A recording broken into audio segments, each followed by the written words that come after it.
Welcome to the Inc. Productivity Tip of the Day. Today's tip. Neuroscience says this 10-minute habit boosts memory and makes you remember what you learn. Want to learn a new skill and actually remember it? We have some good news, courtesy of a new scientific study. Let's give you the 3-part trick up front, and then explain the genesis. In short, if you want to boost your memory during learning, here's your order of activities. 1. Exercise moderately, at least intensely enough to boost your heart rate. 2. Dedicate yourself to the task you want to learn. 3. Exercise again, more vigorously than the first session. That's all there is to it. Writing in the journal Neurobiology of Learning and Memory recently, researchers from the University of Copenhagen in Denmark said they ran an experiment on 67 men between the ages of 18 and 35 in order to test their theory.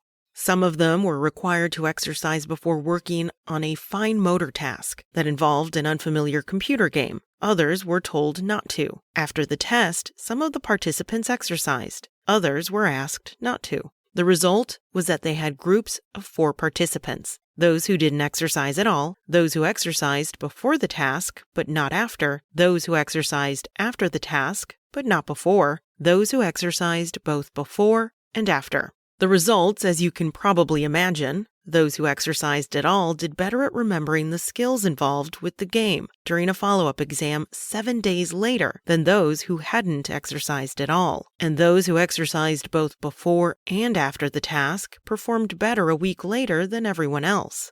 Our results demonstrate that there is a clear effect across the board. If you exercise before learning a skill, you will improve and remember what you have learned better, said study author Lasse Jespersen, a PhD fellow listed in Movement in Neuroscience.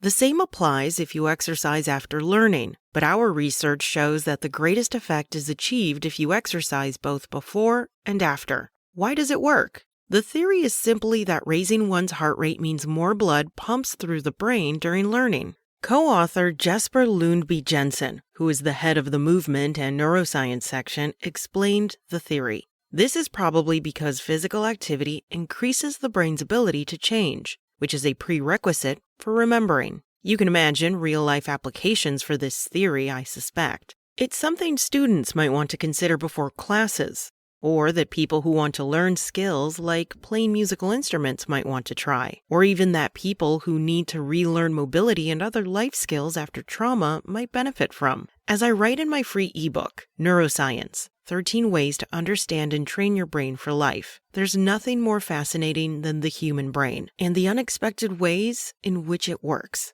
Memory and learning are at the top of the list. Even more so when the science suggests things that are not only effective, but simple. That's it from Inc. You can find more articles and expert opinions from entrepreneurs at Inc.com. And check back tomorrow for another tip from Inc.